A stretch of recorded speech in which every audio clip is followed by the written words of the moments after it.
Hey everyone, welcome to the Audio Hotline, the podcast and YouTube channel where I review podcasting gear as well as some audio production gear. Today we have an awesome microphone in the studio. It is the ISK BM-700.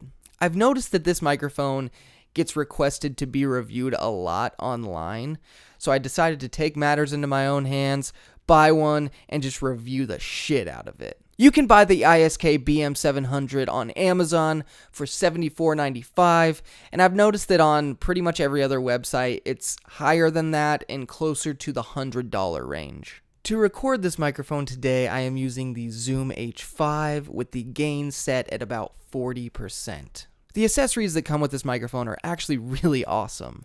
You get a metal carrying case, and then you also get a little to-go padded carrying case if you want to put it in your backpack and you don't have room to pack the big metal one around. You get a shock mount that looks suspiciously like the Neewer shock mounts. Tiny bit different though. You also get a giant ass windscreen and of course some documentation. When I pulled this microphone out of the box, it was honestly built the exact way I expected it to be. Like, it's fine. It feels like an upgraded, more solid, newer microphone. And if you couldn't tell, this microphone looks suspiciously like these two had a baby. That's dirty, NW800. You stop that. You stop that. Stop it! I'm not sure whether this ISK mic came out before the Neewer mics or what, but all I know is that they look similar and they're all clones of something. This is in fact a condenser microphone that does require 48 volts of phantom power. It has a unidirectional polar pattern and a frequency response from 20 Hz to 20 kHz. This microphone has an output impedance of 150 ohms and a self-noise of 16 decibels. This microphone is quite a bit heavier than the Neewer microphones, and it does feel really solid in your hand. It doesn't feel like a toy like some of the Neewer ones do. And if you couldn't tell, I'm really talking about the comparison of these two. So maybe there's going to be a video comparing the 700 to the 700 Neewer, and maybe even the 800 to the 800 Neewer? What? Yep, that's happening. I'm just going to say it. It's happening. So be sure to, stay tuned for that shit. The frequency response graph of this microphone is actually relatively flat. There aren't any giant peaks or giant dips, although there are a couple little tiny ones in the midsection and some in the higher register. As you could tell for this intro, I have been using a pop filter. It is the Stedman Pro pop filter, but for the tests, I'm going to go ahead and use this giant ass windscreen and also just the bare microphone. So let's go ahead and get into some of those tests. This is a proximity test for the ISK BM-700 without a windscreen or pop filter.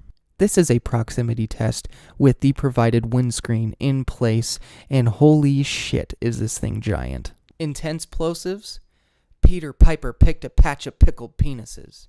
Less intense, Peter Piper picked a patch of pickled penises. Peter Piper picked a patch of pickled penises. Peter Piper picked a patch of pickled penises. Now I'm going to go ahead and use my Apple keyboard to give this bad boy a background noise rejection test. Right now I am just banging on this keyboard to just a relentless degree. Just stupid. Stupid. Honestly, it's stupid. It's stupid. It's f***ing stupid. And this is how it sounds.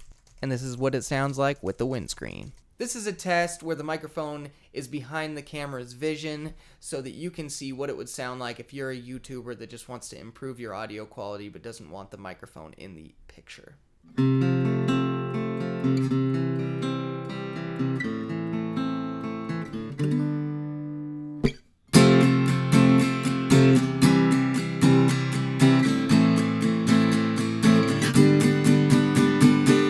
Since I can't sing for shit, I'm gonna go ahead and sarcastically sing. You raise me up so I can stand on mountains.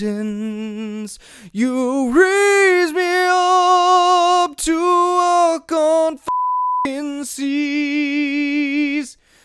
You raise me up so I can shit on your face. Oh. Ooh, that was a little off. Oh, still not good. Okay, we'll leave it at that. Now that we've gotten all the specs and all the tests out of the way, I'm going to go ahead and give you my review of this microphone. On Amazon, where I bought this microphone, there were 0 reviews for it. So I guess I'm going to be the first one to put a review on there. It says that this is used for broadcast and recording, and I think it'd be great for broadcast. I think it sounds awesome on spoken word. Let me remind you, this is a $75 microphone. I plugged in a Rode NT1 right next to it.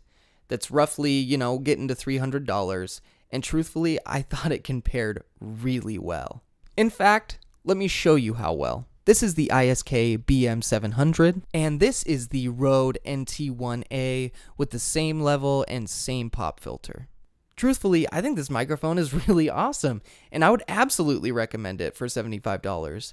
I will say that I wish that it looked a little different. I wish it didn't look like a Neewer mic because honestly, I think that people don't take it seriously because it does. Thanks for watching this review of the ISK BM-700. I appreciate it. Stay tuned for more reviews. I'll see you next time on the Audio Hotline. Peace.